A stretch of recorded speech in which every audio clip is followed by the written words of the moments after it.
As it is today, a question has been put forward before me that why our attention gets lost.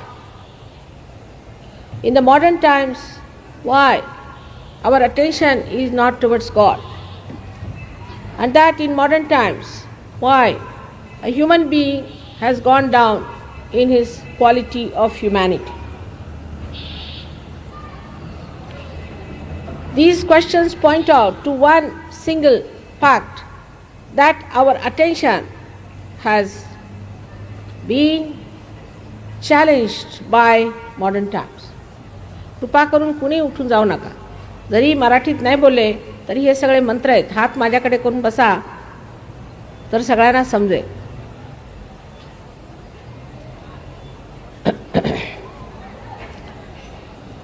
This attention has been challenged by all that we call modern today. I do not say that we have to be primitive people. In this great country of ours, India, which was Bharatvarsh, we had such a great quality of humanity, such a great quality of administration, quality of kings, queens. All that was not a myth, it was a fact that we had Rama, Krishna, the benevolent king, and a great diplomat of the divine force. But today we find all these things sound like mythical, because at what level we are, we see that as the truth, as the reality. But it is not. All this is created by human beings. How this is created and why it has happened, I would like to explain to you. When our attention was created before, in a way that we were living with very few things in this country, everyone knew that you have to have your self-realization. Nobody bothered their heads about how much wealth you are going to acquire, how many things we are going to have, except for the kings who acquired wealth for the betterment of the society, and also who acquired the power for the protection of the society. Then we became slaves of two cultures, one the Islamic, another the British culture, the English culture. And I think the real downfall came when this English culture came upon us, because though they were Muslims, they believed in God. Whatever wrong they did it in the name of God, and they believed it. But the attention was not still in acquiring things. We say that Aurangzeb was a very bad king, no doubt. He killed so many Hindus because he believed that Islam is the only religion. That was his stupidity, I should say. He was ignorant. He was so violent. But he himself was an extremely frugal person. He used to make his own caps, sell them in the market, and live on that. And he would not touch any money of the public. But then the English, when they started ruling in this country, this language English came upon us as not a blessing but a curse, I think. Because the whole literature is full with ideas which are contrary to the culture of God, contrary to the culture of Christ. They believed that Christ was born in England. Many Christians still believe that you become a Sahab when you become Christians. This culture of the English, which was forced on us, this language which was forced on us, gave us absolutely a different direction which we should not have accepted. But as it is, we were 300 years already in the slavery, people had to accept it blindfolded. Sri Krishna has clearly said that the awareness grows downward. Why? The roots are in the brain of a person. And the awareness which is growing downwards forms the tree. And this Western culture is the one which makes you grow downwards towards materialism, whether it is communism or it is socialism or democracy. That makes no difference. The whole thing is that you have to attend to the material side.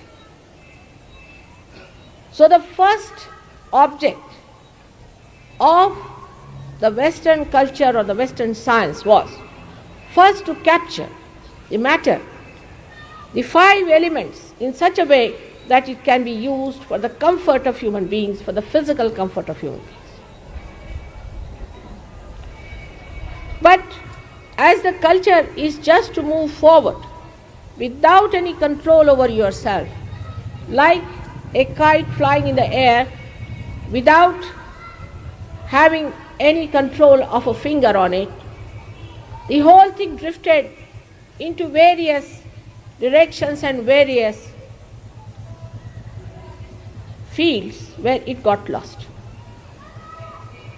When we pay attention to something,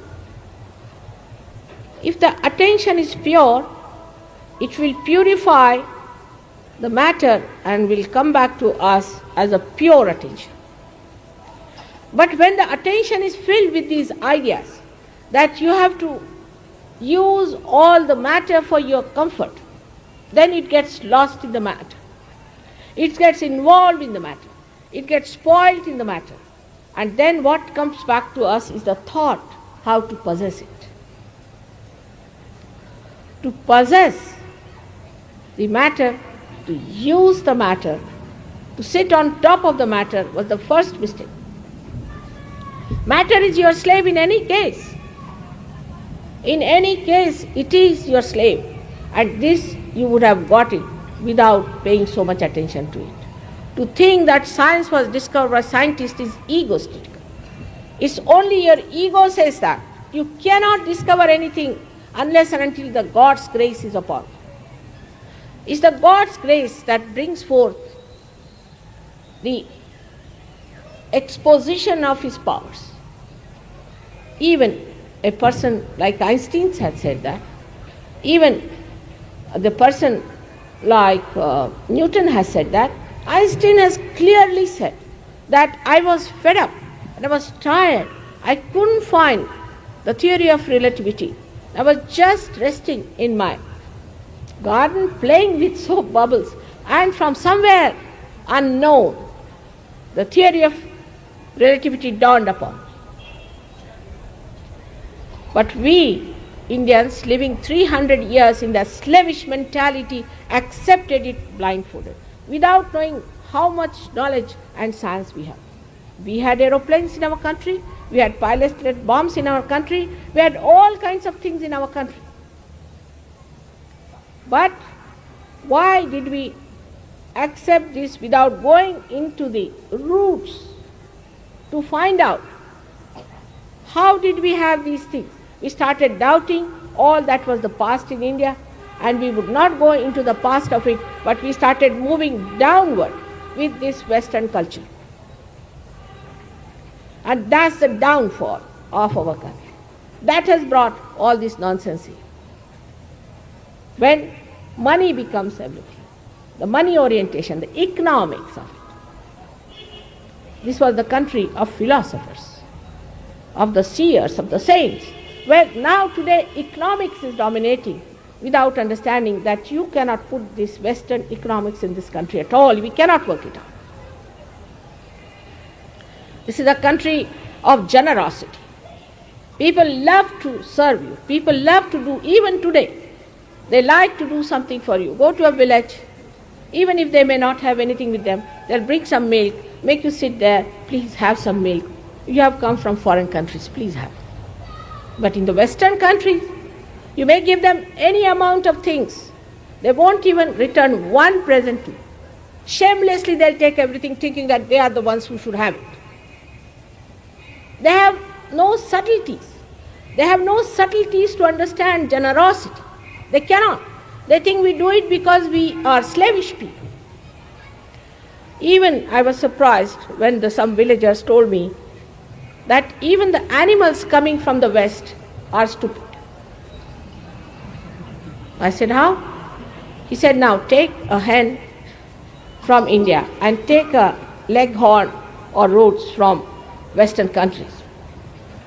If there is an attack on the little chicks, the mother will start shouting or doing something, screaming, or doing something to call all her children under her wings if it's an Indian hen. But if it's an English hen, she wouldn't mind, she'll look at everything very peacefully. Sthita pragya. Not bothered. Then he said, most surprising thing is that our bullocks, if you tell them, go this way, that way, they understand. But if you tell a Western bullock, he walks straight into the car, into the trucks, he doesn't know where he's walking. He has no idea. You cannot leave them alone. And if you tell them walk this way, they'll walk the other way around. So what is in this culture? What is in this whole upbringing that makes you so gross? The attention is on the matter and not on the spirit. All the time